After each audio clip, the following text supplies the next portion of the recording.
Today we dive into a shocking truth about your bottled water. A new scientific study has exposed the microscopic secrets lurking within every sip. Brace yourselves, because what you thought was pure refreshment might be concealing something far more insidious. Welcome to That's Life, I swear. This podcast is about life's happenings in this world that conjure up such words as intriguing, frightening, life-changing, inspiring, and more. I'm Rick Barron, your host. There's a saying, it's the little things that matter. Occasionally, I stumble upon captivating new snippets, charming anecdotes, or lesser-known historical gems as I dive into my research for upcoming episodes. Despite their brevity, these nuggets of information convey meaningful messages about life. I strongly believe in the significance of appreciating the small things, and I'm excited to periodically share these brief segments with you. My hope is that you'll glean something valuable from each episode, no matter how modest it may be. That said, here's the rest of this story. The act of consuming a liter of bottled water entails the inadvertent ingestion of an astonishing number of minuscule plastic fragments, a discovery made by scientists that may hold profound ramifications for human well-being. A recent published paper in the Proceedings of the National Academy of Sciences, dated January 2024, divulged the existence of approximately, are you ready for this? 240,000 particles in the average liter of bottled water. Now, the majority of these particles were identified as nanoplastics, measuring less than a micrometer, which is less than 1/7 the width of a human hair. In recent years, the scientific community has been actively exploring the realm of microplastics, plastic pieces spanning from 1 micrometer to 0.5 centimeter in length.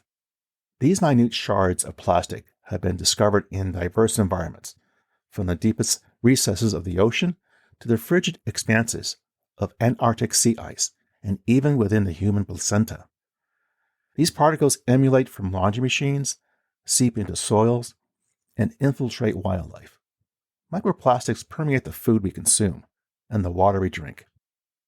Researchers at Columbia University have now discovered the potential threat posed by nanoplastics.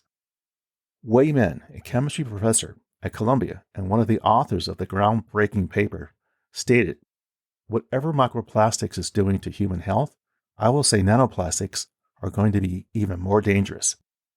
Microplastics have also been detected in tap water, albeit in small quantities. Sherry Mason, a professor and director of sustainability at Penn State, draws an intriguing analogy, likening plastic materials to skin that continually shreds pieces into water, food, or any substance they encounter. The conventional methods employed for detecting microplastics encounters challenges when applied to even smaller particles.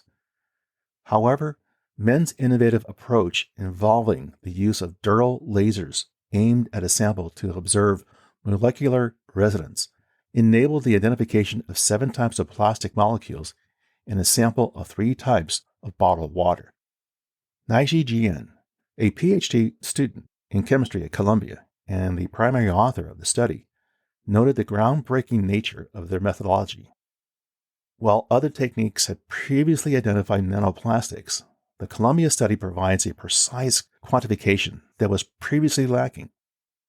Sherry Mason, who was not directly involved in the research, but was among the pioneers in identifying plastics in bottled water, applauds the study for unveiling the extensive prevalence of nanoplastics and serves as a foundational point for elevating their health implications.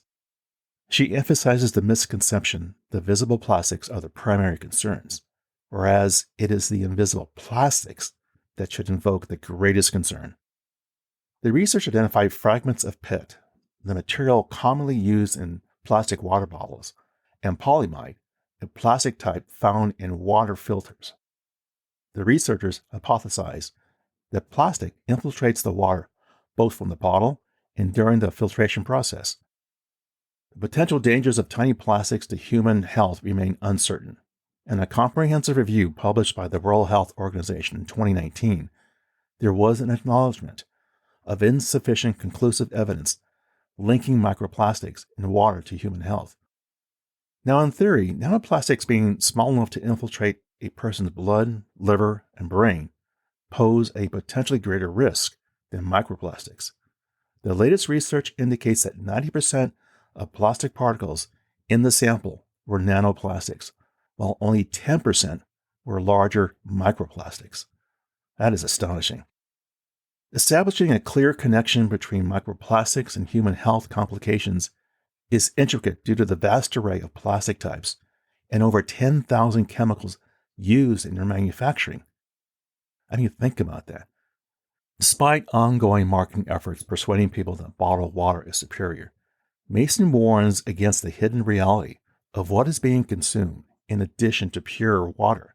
The revelations about invisible plastics in bottled water prompt a sobering realization about the broader impact of microplastic pollution in our daily lives. As discussions around plastic pollution intensify, the urgency for informed policymaking and public awareness becomes increasingly apparent, highlighting the imperative need for further research into the potential health risks associated with nanoplastics. So what can we learn from this story? What's the takeaway? The revelation that people may be ingesting hundreds and thousands of microplastic pieces of plastic when drinking bottled water highlights a concerning aspect of plastic pollution and its potential impact on human health. In summary, the revelation about microplastic contamination in bottled water serves as a wake-up call, highlighting the broader issue of plastic pollution and its potential impact on human health. It emphasizes the importance of adopting sustainable plastics, raising awareness, and taking proactive steps to address the root causes of plastic pollution. Well, there you go, my friends. That's life, I swear.